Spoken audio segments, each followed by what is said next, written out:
I'll tell C.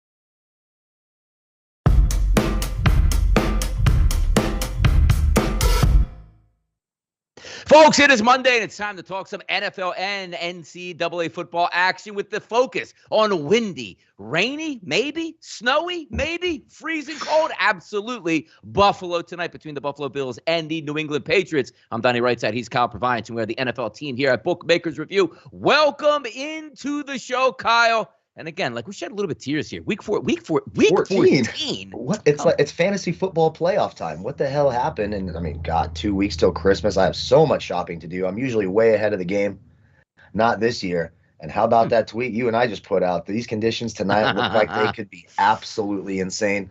Going to be a low-scoring game. I'm going to be saying under. How about that? A Buffalo Bills game, and you're looking at a total of 40 points. And you're like, I don't know how they get there. If the wind stays like that, it's going to be a long night for the offenses tonight. Yeah, this should be an interesting one because you know me, I love to check weather conditions here, and it's sustained is what it's saying on the apps. 25-mile-an-hour winds with gusts around 50 miles an hour. That is going to wreak havoc on the kicking game and also the passing game here. So, as I say that, obviously you should be looking more towards the under because that makes sense. Did you see last night? I mean, you could say last night there was wind in Kansas City, but you also say the Denver Broncos just suck. So that's a part of why that game really stayed under the total. Now, did I have an over bet in that game? No, I didn't. But I'm watching going, Teddy, throw the ball deep. It's okay. You have wide receivers, and it didn't happen. Now, tonight, that game plan is going to be interesting. Now, probably centering a lot of stuff around tight ends and running game. We're going to factor that in just a few moments. Thank you guys for tuning in here on a Monday. As I said, also, if you're watching live on the YouTube channel, which I'm looking at right now in the comments here, hit that subscribe button. If you haven't done so yet, we would appreciate if you did that. And also turn your notification bell on when we go live. You'll be able to come into the chat box and say hello. If you're watching through our Twitter page at BMR Reviews, thank you for doing that. If you haven't followed the Twitter page, please do so. Hit the retweet button. We will grow this show into the stratosphere. But thank you guys for tuning in, Kyle. I'm excited for tonight because you are right.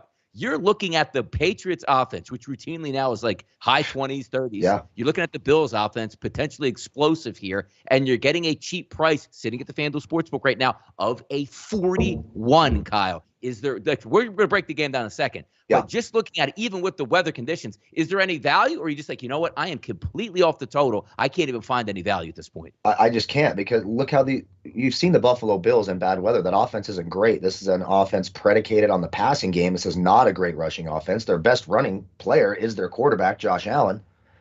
I'm going through BetMGM. I was trying to find some field goal props. I need to find what the longest field goal is going to be. But they have some alternate like money line and totals. If you if you think the Bills are going to win, you can take the Bills and under 48.5 at plus 135. You can take the Patriots and under 48.5 at plus 200.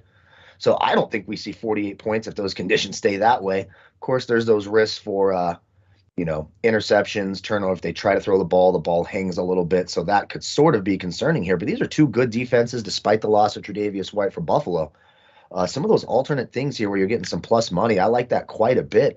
Hell, you can even take the Bills and under 52.5 at plus 110. If you like the Bills tonight, why not get the value? There's no way these teams are getting into the 50s with those weather conditions tonight. Now, here's what we need to do, Kyle, because the people in the chat box know us, right? They watch us here. And there's some astute comments in here saying, like, Jack Falk, ESPN going to make this game look like the movie The Day After Tomorrow. Rufy Chu, I do believe the wins, but ESPN acts like it's the end of the world. Take advantage of that. I'm telling you, because before Kyle and myself sent these tweets out, we laughed saying we hate when people do this because a snapshot in time of 3:30, let's just say, as an 8 o'clock game, things can change drastically here. But I feel like, Kyle, I want to get the propaganda started here earlier in the day to drop that line. And then when the game comes, hey, the front moved through. It's only 15-mile-an-hour winds here for the rest of the game, because that's the only way you can look at it. Because you missed out. If you're betting 46, 45, 44, 43, whatever these totals might have been earlier in the week, obviously you're not going to jump in like, hey, I really like the under, 40.5 at this point. But you might be able to wait and see what happens. Because the way I look at this game, should you be betting it over? Not necessarily, because you do know the New England Patriots, the game plan is going to be, let's lean on this big, nasty offensive line, play good defense, keep the football in front of us, and say, hey, nobody's really going to be kicking long field goals here, which usually leads towards an under. But you do have some circumstances where you can wreak havoc, where, hey, maybe you're going with the wind. You get a deep shot off here. Or, you know, you're playing, smash mouth football. Instead of kicking a field goal, Kyle, at the 11-yard line on 4th and 3, you go for it, and then you convert that into a touchdown for extra points here. I'm not excited about the total, but I'm excited, Kyle, about the probabilities of later tonight, what those totals wind up at. I think that's a great point that you make, and I think it's the right way to approach it. If you're going to bet the total, hell yeah, let's get the propaganda out. Let's drop this thing lower. And then check it 20, 30 minutes before the game when you can still make a bet. All of a sudden, like, oh, now it's, 15-mile-an-hour winds with gusts at 25. That's a little more doable. You've got yourself a reduced price. Then you jump on the over. And if it doesn't change, if the weather does stay bad and that number gets low, you just leave it alone and, live to bet another day. Just because it's there doesn't mean you have to bet it. But I do think that's a smart way to approach it. Probably the only way to approach it if you're attacking the total tonight. I mean, ridiculous. I mean, it is absolutely ridiculous windy conditions there. So it should be fun to watch it play out. If we take a look at the lines across the board in this game, -2.5s, 3s, depending on where you want. But also, I did a show this morning, Kyle, and I thought this was a pretty astute comment. If you're looking at this game, I think you have to think of it differently than betting through the numbers, right? I got to keep it. If I want the game, I want it at least a 3 if I'm taking the points. Or I want 2.5, it's below there. 7.5 and 7 and, 14.5, whatever it is. So those key numbers to bet through. But tonight, if the kicking game, Kyle, is going to really struggle and 37-yard extra points are going to be ridiculous to even come by, should you be worried? Like, if you are betting the game tonight for the New England Patriots, dare I say, if you think they're going to win this game, why even mess around with the ball? I'm going to take the 2.5. Just take the money line here, because the simple fact is you're not going to be saved by an extra point. It seems like more likely passing up field goals, which means more touchdowns, which means 2-point conversions possibility tonight. Talk about that more, because to me, I think it makes sense here. Because usually I would say nice conditions in a dome. Oh, I got to get those 3 points, but I'm not necessarily looking that way in the windy conditions. Yeah, I think you're going to see a lot more 2-point conversion attempts too. If it stays like that and it's going side, especially if it's going side to side or you're into the wind, it's going to really depend on sort of the angles of it. But you're absolutely right. I'm sort of looking at these field goal props right now. How many field goals will the Bills score in the first half? They don't have a great kicking game. Under half a field goal, so no field goals for Buffalo in the first half. We could certainly see that with wins that sustained. That's plus 125. So I'll be probably throwing some stuff on some of these field goal props. I don't do that very often, very, very, very rarely. But this is one of those opportunities where you can do it. And you're right, you're not playing through the number tonight because the kicking game is obviously going to be grossly affected. So the 3 doesn't matter anymore as much as it would in a normal scenario. So you're right. Me personally, we'll get to all our picks, but I do like the Patriots tonight. I think they have the more sustained running game and they are built more for these conditions. But again, before I jump on that, I'm going to wait 20, 30 minutes before the game and make sure that the weather is still doing it. Just because it's howling like that at, 4 o'clock Eastern doesn't mean it's going to be doing it at 8 o'clock Eastern. So I'd keep an eye on this a few minutes before the game before I start jumping on everything.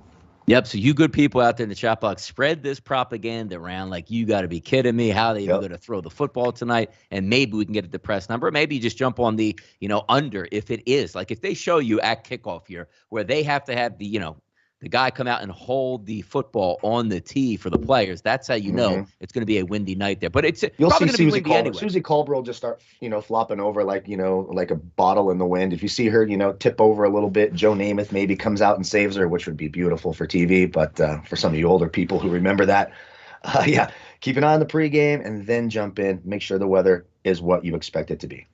Yeah, typically they bring out that set onto the field before the game. And if they're holding down their papers, it's going to be one of those long nights. And also keep in mind, Bill Belichick, New England Patriots have no problem saying, hell yeah, it's a windy night. Watch us ground and pound in 7-minute drives here and see if we can flip field position. It could happen. Now, let's take a look and have some fun on these games, Kyle, about some of these wagers, because I know you like New England. I can see the pathway to victory there. I just have the Buffalo Bills at home under 3 points. I've been on the same way. I'm not going to change it today. I think the Buffalo Bills win, but it should be a hard-fought game. Take a look at at some of the odds boost here, particularly at the FanDuel Sportsbook tonight, and I think they're interesting. Forget about the Patriots to win by 1 or 13 points. That's nonsense. But there's two really interesting ones that I think make sense and pay pretty good. One is Dawson Knox or Hunter Henry to score a touchdown tonight. Why is it? Well, wait, I want a running back here. I want some wide receivers. If the wind will be howling, Kyle, the fastest way to get to your receivers / tight ends is your tight end who's on the end of the line, who runs right over the middle, and you throw a 5-yard pass to him when you're on the 3-yard line. That makes a lot of sense here. The deep ball game for the wide receiver scoring deep. Stephon Diggs is a great wide receiver. Can he get below and Josh Allen hit him on a deep pass? Yes, it can happen. But I like the tight ends here. So you're getting both of those guys boosted from 100 to plus 150. But here's the one that I think is really interesting. And kudos to even FanDuel or any other book doing this stuff, because they can give us the easy stuff like, this running back or that running back. They're actually giving you Josh Allen tonight and Damian Harris. If they run for over 40 yards apiece. So Josh Allen gets 45 yards on the ground. Damian Harris gets 50 yards on the ground. That's a 320. That's over 3-1 to get your money back tonight.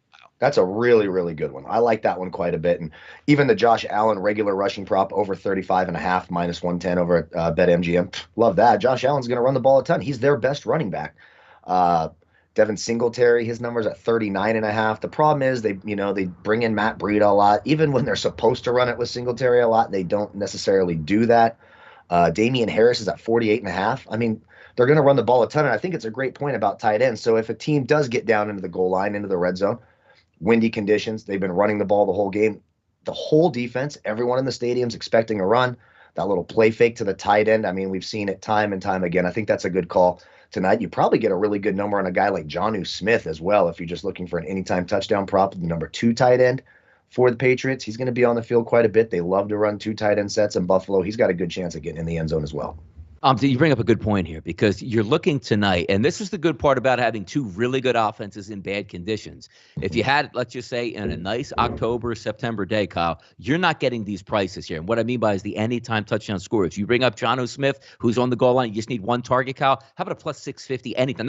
He's got not a first half, not second half, not first quarter, or first touchdown. Anytime touchdown. Love it. A plus 650 tonight. Now, also, as you go down, look at the big guns here. Usually you get yesterday, joked about, Jonathan Taylor here. Hey, well, what's it? Oh, minus 300 to score a touchdown. We all thought he was going to score, and he did, and he scored multiple touchdowns. Yeah. But he's, Stephon Diggs tonight, leader in the clubhouse, Kyle, plus 160. You want running backs we just talked about. How about Damian Harrison, a 190 anytime touchdown? Devin Singletary, plus 200. Ramondre Stevenson, plus 210. So dare I say this as we talk here, because you're always looking for lottery tickets, but sometimes you just have to break it down that makes sense here.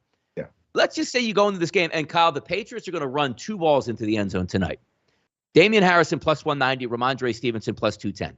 What are the chances that maybe each one gets a touchdown, one guy gets 2 touchdowns? Yeah. You're going to, you know what I mean? Like, if you just put like $100 on plus 190 and $100 on 210, I think that's a great wager. Yeah, it's a great wager. You're almost assured to have profit. You're going to hit one of those, and you have a great shot at hitting them both. They run 2 running backs, and that's for that reason right there is why I like New England tonight. 2 really good, young, physical running backs, north-south runners.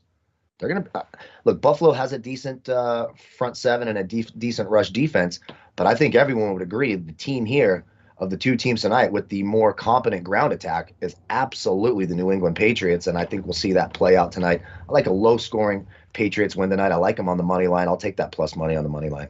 Yeah, we're going to hit some of these prop bets here in the chat box. Also, somebody bringing up, what about team totals in this game? This is wild, man. This is wild. These are 2 teams that get, scoreboard, they can light it up. There's the New England Patriots. No, check the New England Patriots over the past 2 months here when they started letting Mac Jones open the playbook. They can score. How about them tonight? 19 for the Patriots. How about the Buffalo Bills? 21.5. And again, another key indicator here, Kyle, because, again, when we hunt team totals, what do we like to look at? Oh, my God, you're going to give me under 17, sign me up.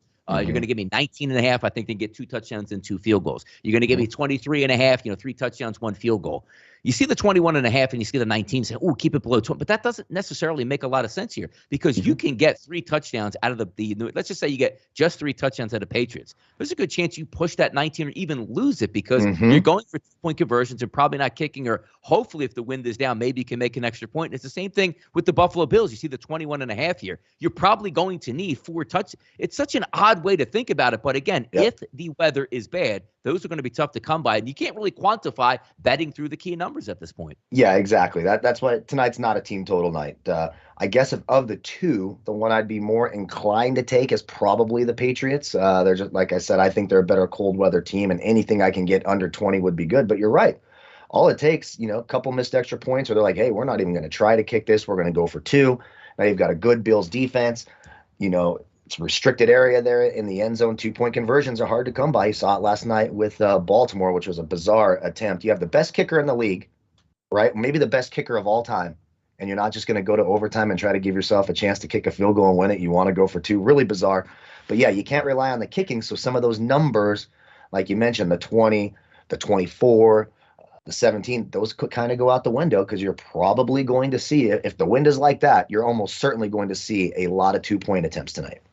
Yeah, and also, a couple the beat writers are inside the stadium now, and each one they send out, it is really windy conditions here early. So we'll see how it ends up. It's not just that one phantom, thing, because now I'm even seeing, as I'm clicking around Twitter here live, the outside the stadium shots here in Buffalo as the fans are starting to get in, and those flags are having a tough time hold on at the top of the stadium. Now, here's where I'm going to bring up a point here as well. When we're trying to take a look at what makes sense and what doesn't, Kyle, and you take a look at big stadiums, right? Let's just say the roof is open down in Dallas at AT&T Stadium. It is a massive place. The wind, even though the roof is open, is not going to come and have an impact there. If we're taking a look at, a MetLife Stadium in New York, right? It's usually windy in the Meadowlands anyway, but it's a giant stadium. What I'm talking about is not people-wise, just San Francisco. Exactly. Yeah. In a way there, because when you look at the Buffalo Bills, they play in the very last, college/high school field where it's not a high stadium. So what I mean by that is, if you're playing high school football down at your local field and it's windy conditions, what's blocking the wind? Absolutely nothing, because it blows right through the field. When you're in the bigger stadiums, you can actually hide some of the wind, where you see the top of the stadium is really whipping, but the stadium is not, down into it, that windy conditions. That's not the case in Buffalo, Kyle, at all. That wind's going to whip all the way through. Yeah. Oh, yeah. And I'm kind of rooting for it. I kind of want to watch an ugly, just chaotic game, papers flying, red Solo cups. They're in Buffalo, so they're going to be hammered. They're going to be drinking their asses off in that cold weather. There's going to be red Solo cups flying all over the place. Hopefully they don't sell yellow red Solo cups. I don't need that kind of trauma where you think there's a flag on every play because there's a yellow thing flying across the field. Man. That makes me nervous. I want to see some of the officials let it rip with their yellow flags tonight and watch that thing fly 20 yards down, and then they got to go pick it up. But you're right. Keep an eye on that wind. I'm telling you, that's the way to bet this game. Don't start making your bets now. 30 minutes before game time, that's when I'm going to start firing.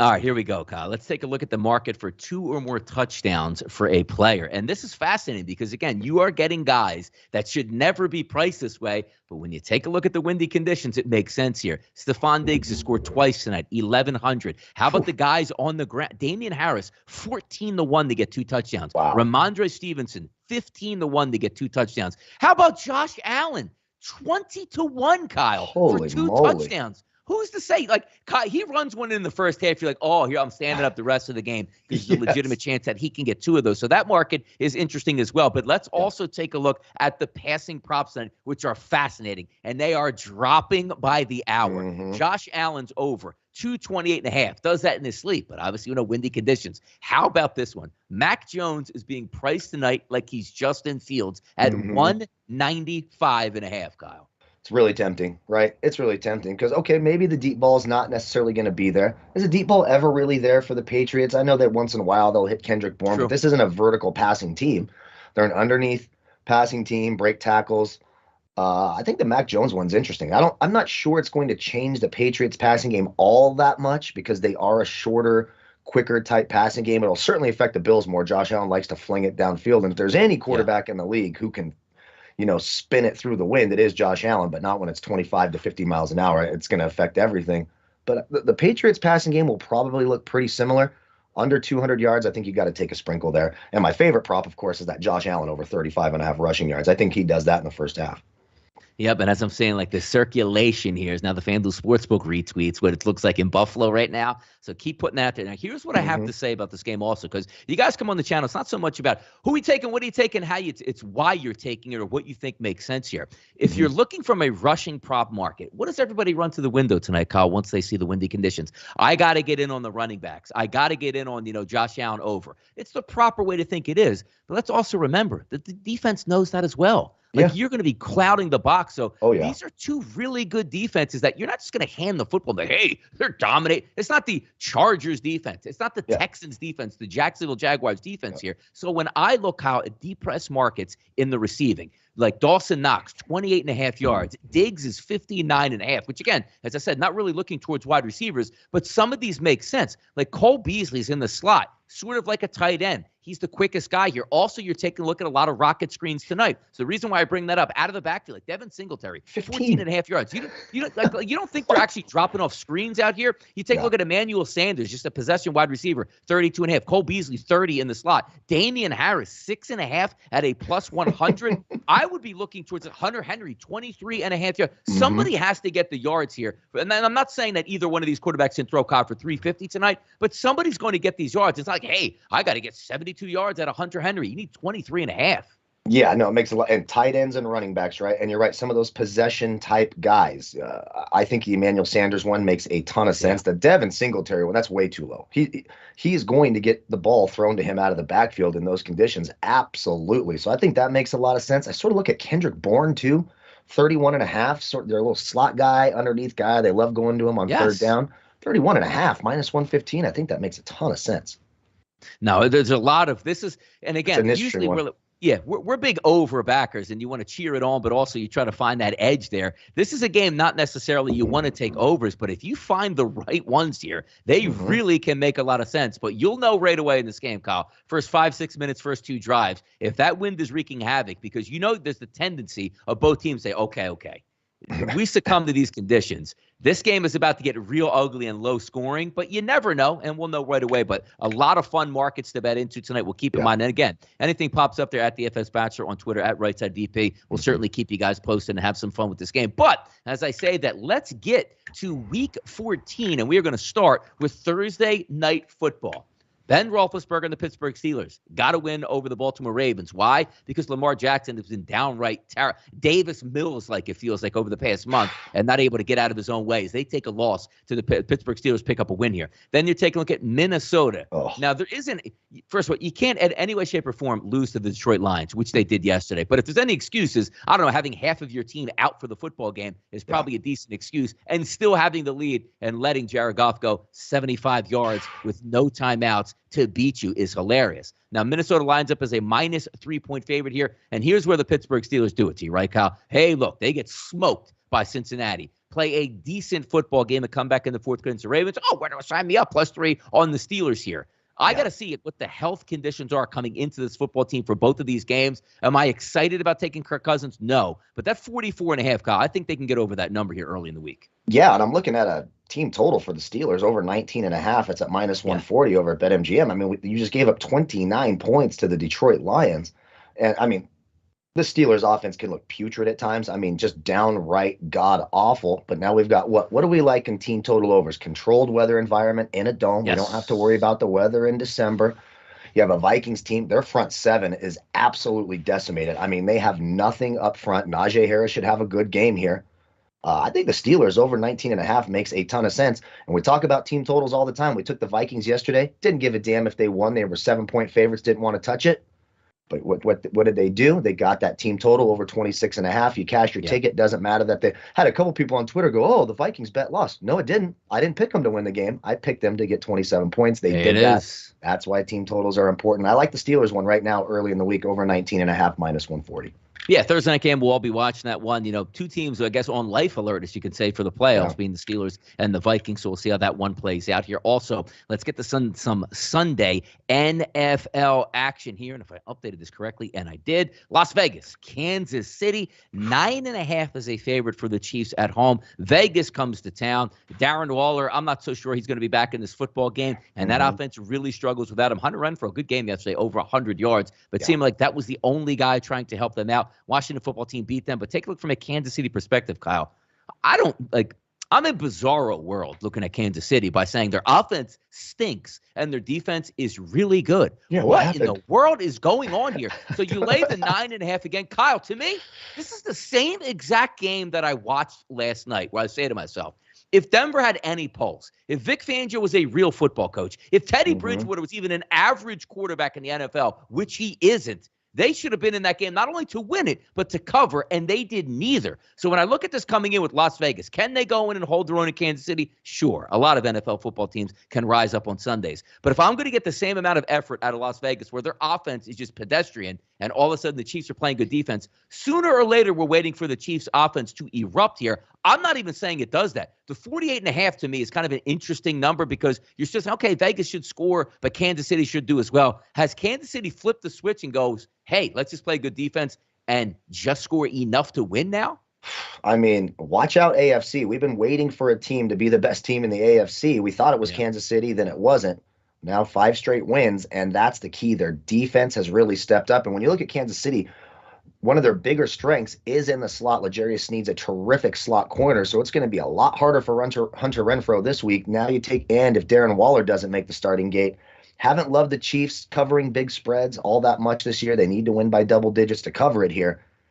But I just don't know if the Raiders have enough to get it done in the way that Chiefs defense is playing and how bad that Raiders defense is.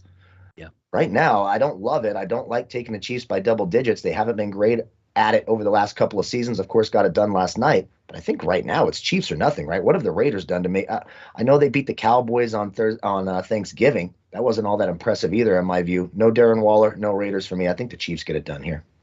Yeah, because take a look at their defense over the past couple, and they gave up 23 to the Giants, which is like, if you use the bell curve, that's like 56 points.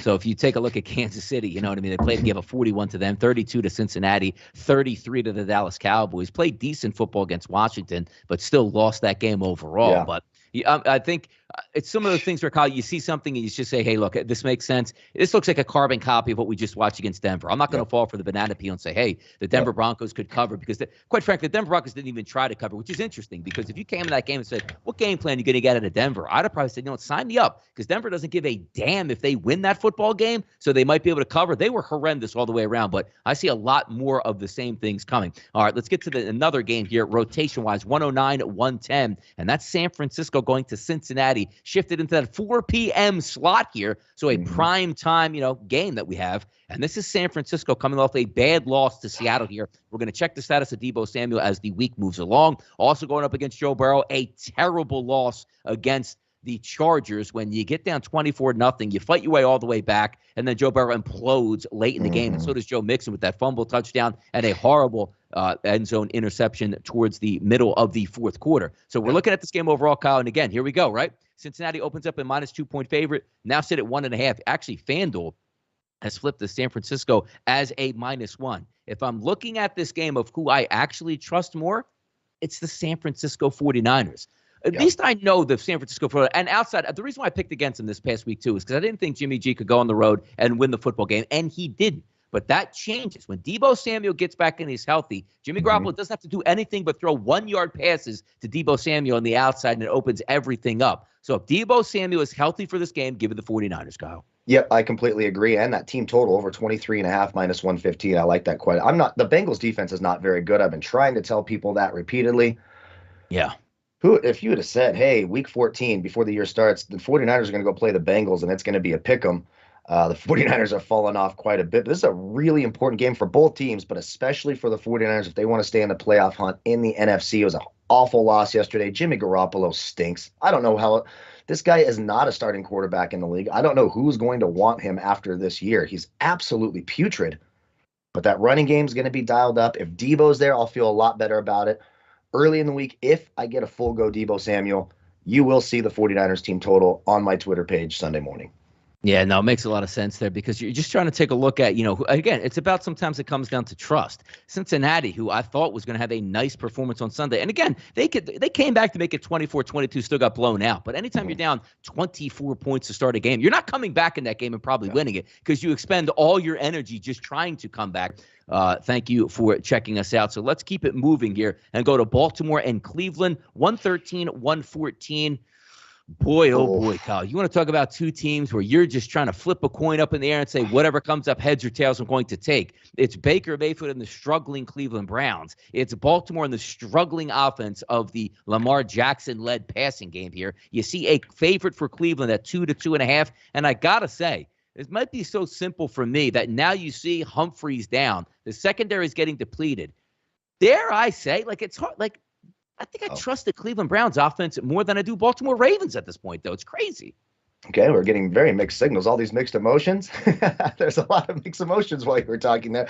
Let's keep going. Yeah, I don't know how you trust either one of these teams. Hard. I find it nearly impossible to pick a side. So when that happens to me, I immediately go to the team totals. I try to find the one with the lower number. Can get Baltimore over 19.5 minus 145. Why do I like that? Best kicker in the league, Justin Tucker, can make it from anywhere, so a couple field goals certainly in play. If Lamar can get that team down the field for a couple of touchdowns, you could get to 20 points. Zero chance I'm picking either of these teams to win. I have absolutely no idea which team will win. Keep an eye on the weather situation in Cleveland in December. If the weather is bad, I'll be all over the Ravens, not because the Browns can't run the football, they can, but because Baker Mayfield is so bad in bad weather conditions, despite the loss of Marlon Humphrey, which is another massive loss for that Ravens defense. I mean, they have been killed by all Pro Bowl caliber players being injured this year. I mean, Marcus Peters, J.K. Dobbins, Ronnie Stanley. Yeah. I mean, the list goes on and on and on. 19.5 minus 145. I think they can get to 20 points. No clue who's going to win this game. You just can't trust either of these teams picking a side.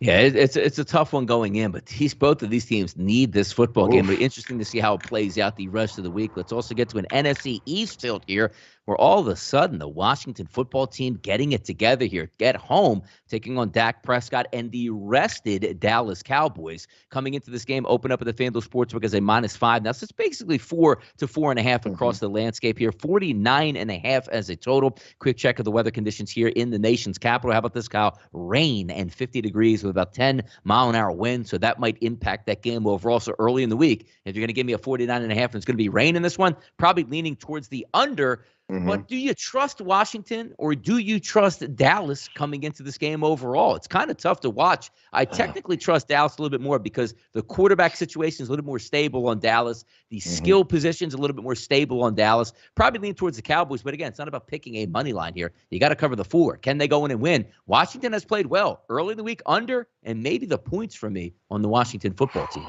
It might be a slight lean for the Cowboys for me, just based on very few teams needed the rest, especially with their important pieces of their offense, like the Cowboys. Zeke Elliott clearly needed a week off. His knee is struggling. Amari Cooper sort of came back, played a few snaps in that last game. Now he has an extra week to get healthy. Amari Cooper is a huge part of that offense.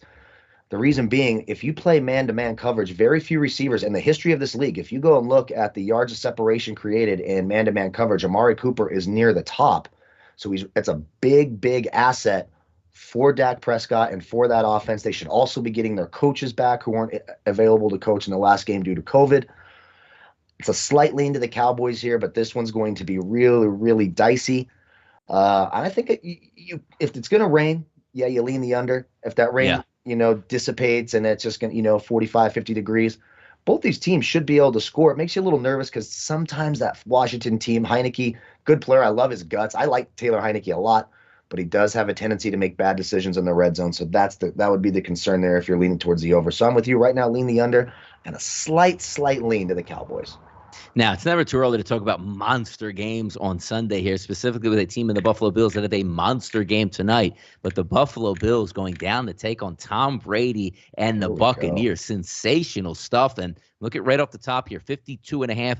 Getting some, and again, Florida, it's always tough to try to say, hey, about a week out, what's the weather conditions going to be? About 60 degrees, not anticipating rain right now, and about 14-mile-an-hour wind. So definitely Florida-like here. 52.5 is a total in this one, Kyle. -3 is a favorite towards Tampa Bay. Finally stepping up in competition. The Buccaneers, rolling over teams that hovering around the playoffs, under 500 and beating them, which good football teams do. Now you're going to step up in class in the Buffalo, but it'll be interesting to make a determination tonight because I do believe if Buffalo – now also, you're going to have the windy conditions. So let's just say Buffalo wins ugly tonight, Kyle, like 17-16 or something like that. I think you might still be able to get a value number on the Buffalo Bills because people only take what they say. Buffalo didn't look that good, even though they did beat, the New England Patriots. I'm going to take Tampa Bay at home where they roll everybody. I get it here. But also keep in mind, if Buffalo loses in a crazy windy game, Kyle, and this line goes to, let's just say, 4 points, I'm going to be all over the Buffalo Bills. Yeah, I think I already am. And I'm kind of shocked that team totals, you're getting plus money over 26.5. So what do we know about Tampa Bay? Very, very good against the run, especially if Vita Vea is a full go and ready to go.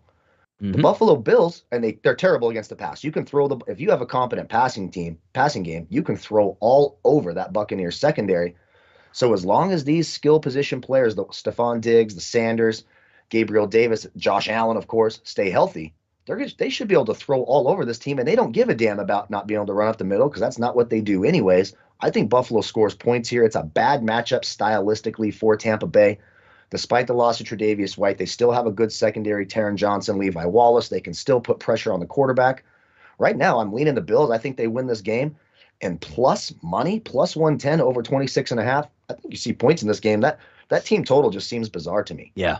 No, it's going to be a good one. That's one you're going to focus in on and try to watch. But you do have some decent games on the slate for next week that we can watch out for. And none bigger, probably, Kyle, than next Monday night's football game between the Los Angeles Rams heading on the road to take Arizona, who Arizona smoked them in L.A. early in the season. You saw yesterday Kyler Murray back healthy, getting a game under his belt here in that bad weather conditions. The same thing here with DeAndre Hopkins. So I think you see that 51.5, which is actually down from 52, which is surprising here. Both of these teams should be able to get after it. But early in the week, I mean, is it Arizona? Is it the Rams? Because I think the Rams defense is built to stop a team like Arizona, but I need to see it another week. I can't just say to myself, like, hey, the Rams are back on track because they beat Jacksonville like everybody else does. But early in the week here, it's probably a really square play to say we like Arizona. Yeah, I'm trying to find a way, and I think I can find a way to talk myself into the Rams. Of course, the Rams needed that win yesterday. It was almost like they forgot how to win a football game. Now they finally win. They're going to go on the road. We know it'll be decent weather in Arizona. The Cardinals do have some holes in that secondary. The Bears were still able to put 22 points up. That's not a good Bears offense. I think the Rams can get it done this week. When I'm looking at teams who are getting points right now, the Bills, the Rams, I think those are two good teams that you can buy a little bit low on. So right now I would lean the Rams, but Arizona, they're just mowing through everyone. And Kyler Murray looked fantastic yesterday. I got that one wrong. I wasn't sure. I thought there would be a little bit of rust there. He looked like he's a full go. Mobile quarterbacks can give those great defensive fronts fits. See if Von Miller can make it happen. But right now, I think I like the Rams. It's just too good of a team to be getting points on Monday Night Football in a warm weather stadium in the division. I'll lean the Rams right now early in the week. Yeah, should be good stuff here. Let's switch it over here to a little college football talk as a massive weekend that was here, Kyle, that showed Alabama dusting off Georgia like it's old hat here, which is kind of incredible stuff. So 41-24 final there. And then the other big game, obviously Michigan roasted Iowa 42-3 to punch their ticket. Cincinnati enters into the college football playoffs. So we have a 1-4, and I don't think there's any real issues that anybody has. Maybe some seeding where should Michigan have been number one, or should Alabama have been number one overall, but they're going to play it on the field. Both of these semifinal games that we have listed here are double-digit or roughly double-digit favorites each side. They probably should be. So just heading into the college football playoff, the way it ended on Saturday, were you happy with that? Would you like to see controversy, or the four teams about what we expected? I was bummed. I wanted Alabama to lose, and I wanted there to be a fight, Oklahoma State or Notre Dame. I wanted Notre Dame to not be in it so that the committee would sweat and change it to 8. I was disappointed in Georgia. I hadn't really sat and watched a full bell-to-bell, post-to-post Georgia game. I thought I was going to watch an elite defense. I did not. It appears if you can throw the football competently in any way, shape, or form, that secondary is terrible. They didn't seem well coached. There was broken coverages, play after play after play. You have a little bit of speed and a quarterback who can throw the ball. You can beat this team. I'm glad Cincinnati got in. I thought they deserved to get in. But for me, I wanted just a little more controversy. Once Saturday was all said and done, it was pretty clear who the top 4 teams are going to be. And, at first I was mad. Why is Alabama the 1 seed? But, you go in, you're the number 3 team, and you dominate the number 1 team in the country, I suppose. You deserve to move to number 1. Yeah, it'll be interesting to see everything actually play out here. Now, as we take a look, and I always get a laugh out of this, right? Because when I was growing up, and that's, in the 80s and 90s, bowl season was a big deal here. Everybody watched the big bowl games, the Rose Bowl, the Orange Bowl, the Cotton Bowl. It was fun to watch on TV, and kids cared about bowl games, whether watching them or actually playing in them. And the best part about now is it used to be like when bowl season came out, I'd get the sheet at work in the early 2000s. Like, hey, get your bowl picks in. It'd be fun to watch them all play. I have to say right now, Kyle, since we do have now the, invitationals we like to talk about, just the top 4 teams get in, I'm interested in that. But unless you have like a favorite team you root for, who gives a damn about any other one of these bowl games, Kyle? I will not watch a single one of them. I promise you on my life. Not even if it's just background noise while I'm drinking eggnog. It's not going to happen. It's just simply not. Who cares about the Outback.com bowl between, 2 6-5 teams? Absolutely nobody. Do I care who wins between Virginia and SMU? Yeah. I would rather put a fire out with my face than watch Virginia SMU. Straight up. I will be watching the semifinals, of course, because those are always interesting. And I'm really, that Michigan-Georgia game should be an awesome game. That's probably the one I have circled the most, that one that I want to watch the most. But the other ones, it means nothing to me. If they want those bowls to mean something, expand this to a 32-team playoff and do some sort of bracket tournament where I'll actually care when these teams are playing. But I don't give a damn who wins the Insight.com bowl, if that's even a bowl anymore. I just don't give a damn. You know what the interesting part is, too, because, every other level of college has a massive playoff up to 32 teams. So when we have this and you say, like, Texas Tech, Mississippi State, NC State, UCLA, Virginia, and like, who cares? And also, to the people out here that are betting these bowl games, I feel bad for you, because it used to be like, as soon as the games came out, the lines came out, you tried to jump these lines. These kids don't care. You don't know who's playing, who's going to have COVID, who's suspended for the bowl game that they just don't tell you about, and who's leaving to go be a pro. So a lot of these games, and let me tell you something here, which is also the counterpoint here as well. You take a look at the Final Four, which we'll have fun watching those 4 teams because it's a championship and these kids really want to win this. Yeah. But if you would have expanded it and you said to yourself, like Iowa State and Clemson, who I don't give a damn about right now, but if that was a playoff game, it might make my TV here, Kyle. Yeah. Like Purdue and Tennessee. I'm just using Pittsburgh and Michigan State. Hey, let's see who they. Oh, I want to see them advance and play Georgia. Let's see how that matches up. There'd be so much intrigue, but as of right now, the bowl season is flat out dead on arrival, which brings me up to my next point here. Before we break down, Georgia, Michigan, and Cincinnati, and Alabama, the college, this is how broken the system is overall and how they bow to the Rose Bowl here.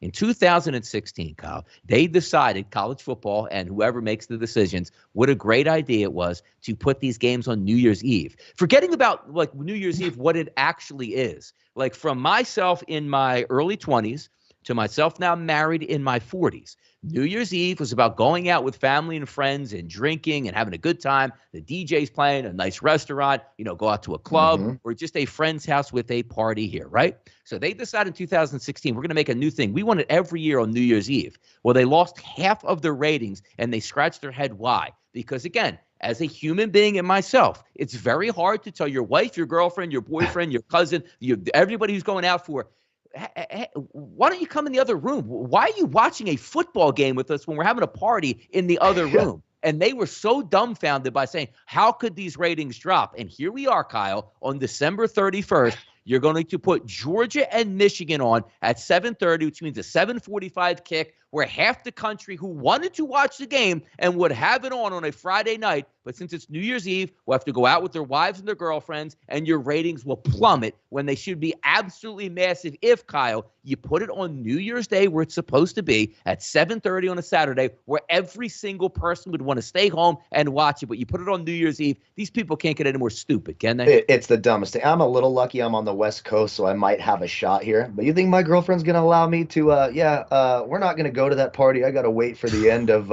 Alabama, Cincinnati. Yeah, right. That's going to happen. And part of the reason the ratings are so good on New Year's Day, so what happens? You go out, you party on New Year's, you stay up. Correct. Especially, I'm getting older now. Staying up till midnight used to be fine. I don't stay up till midnight anymore, but we do on this night. So the next day you're going to be tired, maybe a little hungover. You reach over, you barely reach the remote. You tell your kid, get me a bottle of water real fast. You hit the TV on and you fall asleep during the games, but it's definitely on the TV. It's not happening anymore. Dumb, and dumber. Absolutely horrific move by college football. And that's why I'm probably, unfortunately, going to miss at least the second half of that Alabama. I'll have a shot at watching Michigan, Georgia early in the day, like a chance, depending on what the party is and if it's at. I don't know where it's going to be, but if it's at my house, I won't be able to watch either one of the games. So I'll be getting ready for that. It's so wild when you think about it too, because you have college football is supposed to be played like on a Saturday. Nobody has any issues. Everybody will be home. You just went out and partied the night before, and now you're ready just to stay home, hang out, and watch football on New Year's Day. And the fact that they won't do a Kyle is because the Rose Bowl is not in the college football playoff. So the Rose Bowl negotiated where they get the day to themselves. Absolutely asked. Nobody cares about Ohio State and Utah. Trust me, not a single person outside of being in Columbus or in Salt Lake City gives a damn about Utah versus Ohio State here. But if you would have put the college football, and what a novel idea, Kyle, a 3:30 start and a 6:30 start on Saturday, bonanza ratings, but you're get your sponsors so goddamn angry at you again. It's going to be fun to watch. But let's talk a look about the games itself here in the playoff, right? 3:30 on New Year's Eve, 7:30 on New Year's Eve. Georgia, Michigan, favored by, looks like the FanDuel Sportsbook 9s. There's some 7.5 and 8s out here buying back on Michigan. To me, Kyle, I look at this as two of the same similar teams here, right? Play really good defense. When your offense gets it going, they can move the football. I was very disheartened by what I see on the because Georgia blasted every single team that they played. Not a lot of great teams, even Clemson opening day where they barely can move the football. But one, that turns out it wasn't so great of a win. But you see Michigan battling back now, beating Ohio State, which is a really good football team. I got to tell you, early look at this game, I'm looking points here. Give me the points against Michigan. Or against Georgia. 100%. I didn't see any reason, and I watched the Michigan-Ohio State game as well and the Iowa State game. I saw nothing that Georgia does better than Michigan. So I'm not exactly sure why they need to be favored by essentially double digits. If you're taking them 7.5 to 9.5, you need them to win by 10 points, basically. I think Michigan gets it done here. As long as Harbaugh can put together a competent passing game plan, Georgia can't stop the pass. I didn't see any indication that they can. Those receivers were wide open all day long for Alabama. And you're right, that Michigan defense, this Stetson kid for Georgia, he stinks. I'm like, wait, what the hell? Why is this team historically good? This quarterback, anytime it says the fourth on the back of your jersey, you're not going pro. You stink. I think Michigan has a great chance to win this game, and I'm definitely taking the points right now. Unless, you hear, hey, they're not going to play. They want to train to go to the pros, which you probably won't see in the playoff. But outside of something like that happening or a bad COVID outbreak where some of those important players are going to be gone, I like Michigan in the points.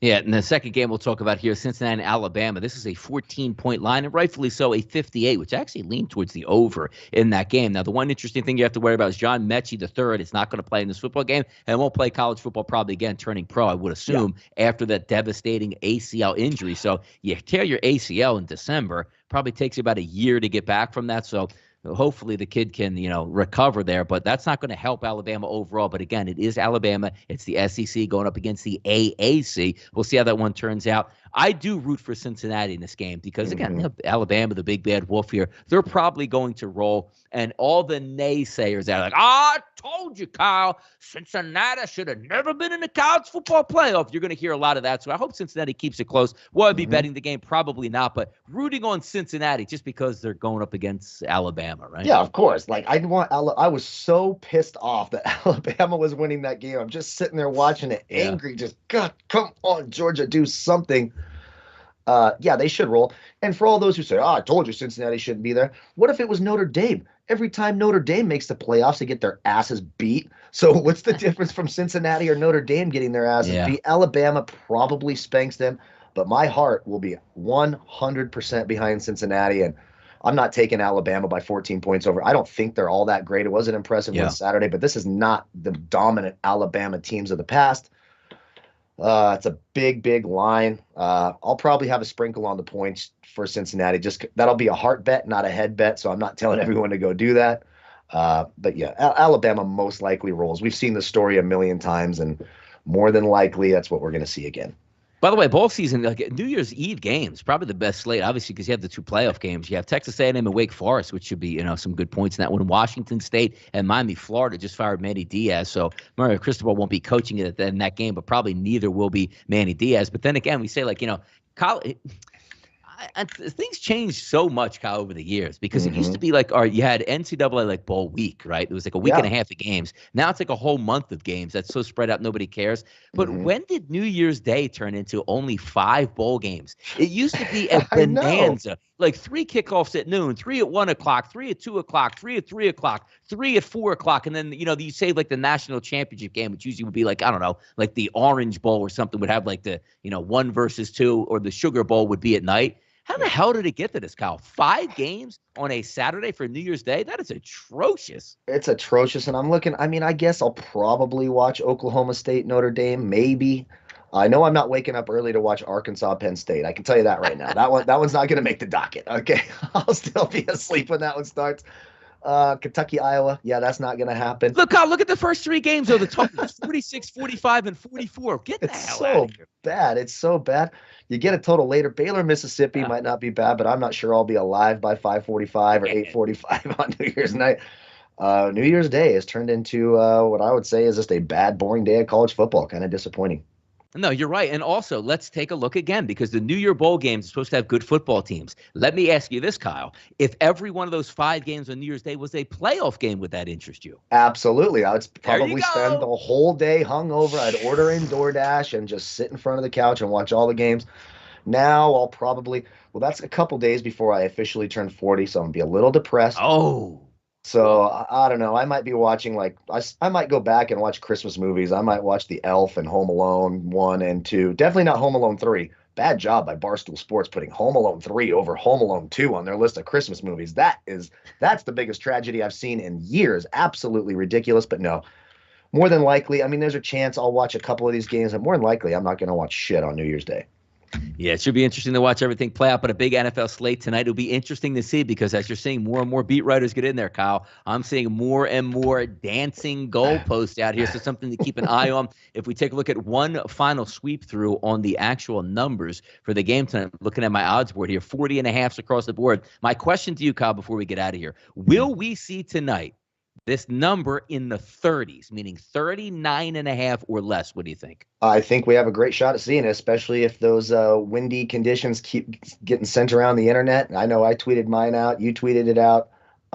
If that wind is sustained like that, you'll probably see this. I don't know if you'll see it drop a bunch. 39.5 is probably as low as it's going to get with these two teams, but I think you have a good shot at seeing it. Again, wait till you see the weather a half hour before kickoff. I wouldn't overreact now. Keep an eye on it half hour before kickoff. Then put in your wagers. All right, that'll do it for the NCAA NFL early line show between myself and Kyle right here at Bookmakers Review. Thank you for tuning in. Again, if you're watching on the YouTube channel, hit the subscribe button, turn the notification bell on, so when we go live and talk NCAA football or NFL football, you get it delivered directly to your inbox. If you are watching us now on our Twitter feed at BMR Reviews, give us a follow there and a retweet. That will be much appreciated. But for myself, Donnie RightSide, and Kyle Purviance, we are the NFL team here at Bookmakers Review. Tonight's NFL game, be wary of the wind, and as always, good luck on those wagers.